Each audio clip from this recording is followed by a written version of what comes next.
Bonjour à tous chers abonnés, de retour de vacances, je suis prête à vous proposer une nouvelle recette. Alors cette semaine, j'ai décidé de réaliser pour vous une recette de babka. C'est une brioche qui nous vient de Pologne. On peut la décliner à tous les parfums et franchement c'est infini, vous pouvez mettre ce que vous voulez à l'intérieur. Et moi j'ai décidé de vous faire une babka chocolat avec de la confiture d'abricot, agrémentée de petites graines de pralin que vous pourrez réaliser vous-même pour encore plus de délices. Alors le pralin, si vous voulez le réaliser vous-même, vous pouvez torréfier des noisettes au four pendant 15 minutes à 150 degrés.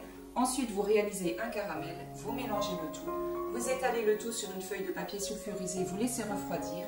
Une fois que c'est bien froid, vous pouvez le mixer donc, dans un mixeur pour obtenir une consistance un petit peu de grain comme ça caramélisé. Mais vous pouvez également l'acheter tout fait, vous en trouverez dans la marque Vainé en grande surface du tout fait, c'est vraiment très pratique. Allez, on va préparer tous nos ingrédients et on se retrouve tout de suite pour la suite de la recette en images et en vidéo.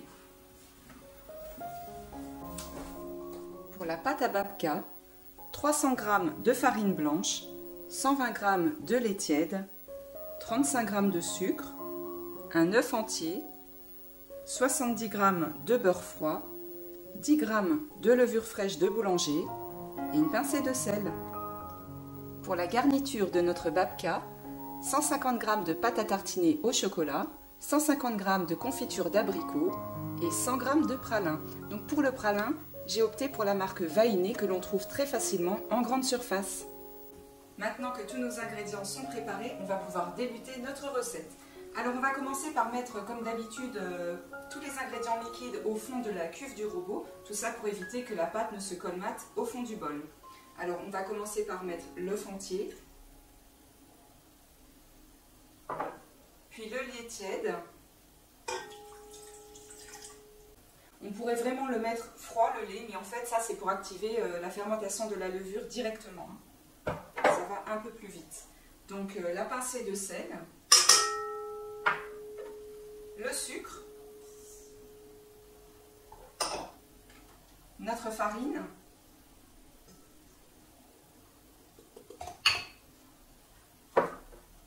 et puis maintenant on va émietter la levure de boulanger directement sur la farine. C'est pareil, vous pouvez diluer la levure de boulanger dans le lait tiède au départ, si vous préférez faire ainsi. Mais ça marche très bien comme ça. On va donc utiliser, comme d'habitude pour pétrir une pâte à brioche, le crochet. Et puis on va démarrer le pétrissage pendant 5-6 minutes à petite vitesse, afin d'obtenir une pâte qui est déjà un petit peu élastique.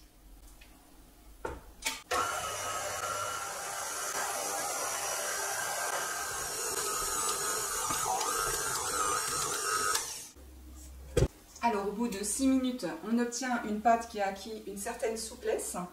Et maintenant, on va pouvoir y ajouter les cubes de beurre froid pour lui donner vraiment du corps. Alors pour faciliter le mélange, je vais déjà étaler ma pâte, juste l'étirer comme ça avec les mains et la repositionner comme ça à plat au fond du bol. Ensuite, je vais y déposer les petits cubes de beurre froid.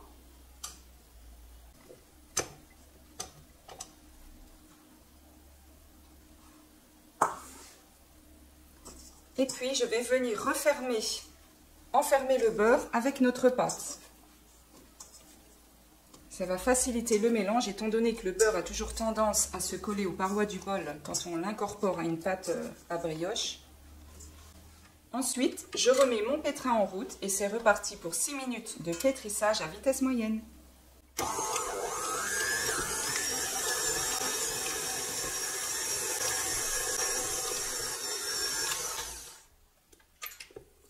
Voilà, le pétrissage est terminé.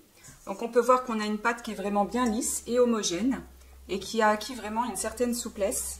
Si vous étirez tranquillement la pâte comme ça, vous voyez qu'on arrive à obtenir quelque chose de très fin. Ça, c'est le signe d'une belle élasticité. Alors maintenant que cette étape est réalisée, on va laisser reposer notre pâte pour la faire pousser pendant environ 1 heure.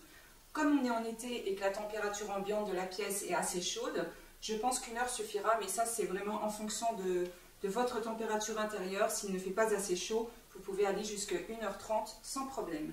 Donc je dépose ma boule de pâte au fond d'un plat et puis je vais la recouvrir soit d'un torchon, soit d'un film étirable et on va la laisser comme ça pousser pendant 1 heure. Normalement, elle devrait doubler de volume.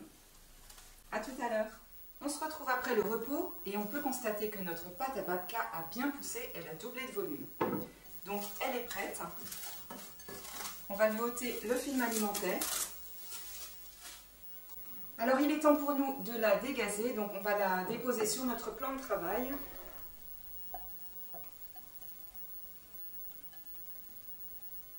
Alors il va s'agir maintenant d'étaler notre pâte en un rectangle d'environ 35 cm sur 50. Mais pour mieux récupérer notre pâte et éviter qu'elle ne colle au plan de travail, je vous conseille de l'étaler sur une feuille de papier sulfurisé. Voilà. Je vais déjà lui donner une forme rectangulaire. On peut lui apposer une seconde feuille de papier sulfurisé. Et là, on va étaler notre pâte au rouleau.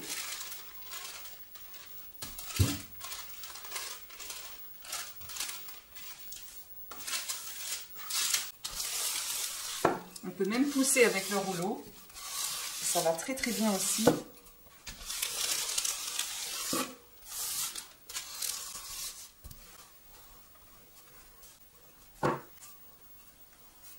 Voilà, donc notre pâte est vraiment bien étalée. On a obtenu un joli rectangle bien régulier. Je vais maintenant ôter la première feuille de papier sulfurisé. Et on va garnir notre pâte à babka. Alors je vous rappelle qu'on va disposer donc une partie sur la longueur de chocolat, de pâte à tartiner, et la seconde partie sur la deuxième longueur de confiture d'abricot. Et ensuite on parsemera le tout avec notre pralin. Donc on va se servir de spatule coudée, si vous en avez, c'est parfait. Sinon avec une cuillère à soupe, ça va très bien aussi. Alors on va commencer par la confiture d'abricot.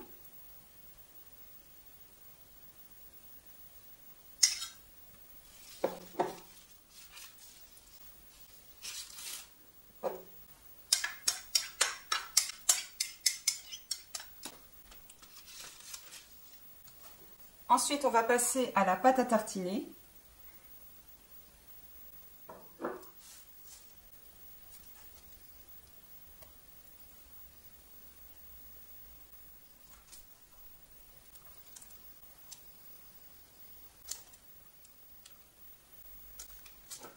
Et puis il ne nous reste plus qu'à parsemer notre pralin sur la totalité de la surface. Le pralin, ça va apporter quelque chose de vraiment craquant, caramélisé. Le pralin, c'est super bon dans les gâteaux, même dans une génoise.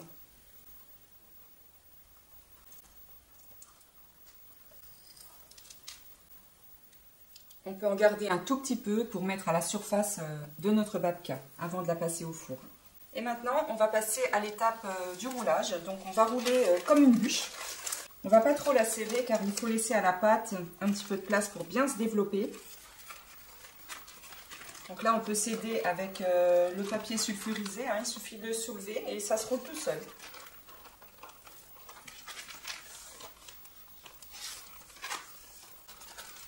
Et là, je roule à nouveau dans le papier et on va passer ça au congélateur pendant 15 minutes afin de solidifier un petit peu notre pâte pour pouvoir la découper plus facilement ensuite. Hein.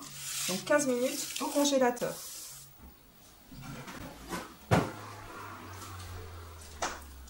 Voilà notre pâte à babka qui sort du congélateur après 15 minutes de repos. Ça a permis de bien raffermir notre pâte.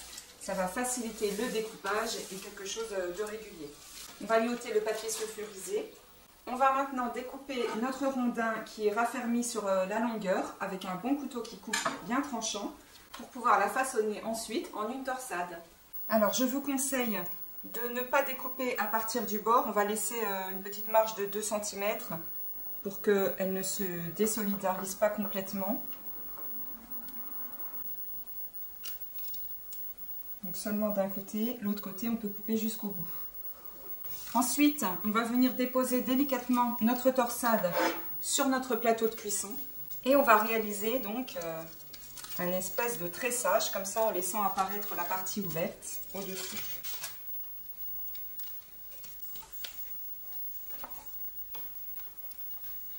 Il suffit alors de la former en un cercle, suivant la forme que vous voulez lui donner.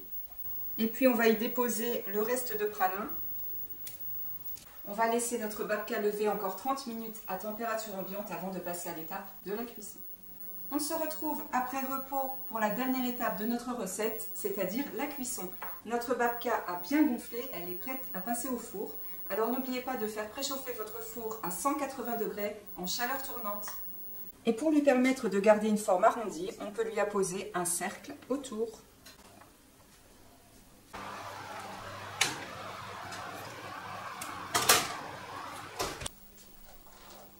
Notre babka sort du four, elle est vraiment très bouillante. On va devoir la laisser refroidir complètement avant de pouvoir la découper et la déguster. Chers abonnés, nous sommes arrivés au terme de cette recette. J'espère qu'elle vous a plu, j'espère que vous avez pris plaisir à regarder cette vidéo. J'espère surtout que vous aurez envie de la reproduire vous-même à la maison. Surtout, on n'oublie pas, on s'abonne, on partage, on like et surtout, on teste. Je vous retrouve bientôt pour plus de vidéos. Restez avec moi car tout de suite après, je vous montre les photos de la découpe. Bisous, ciao ciao, à bientôt.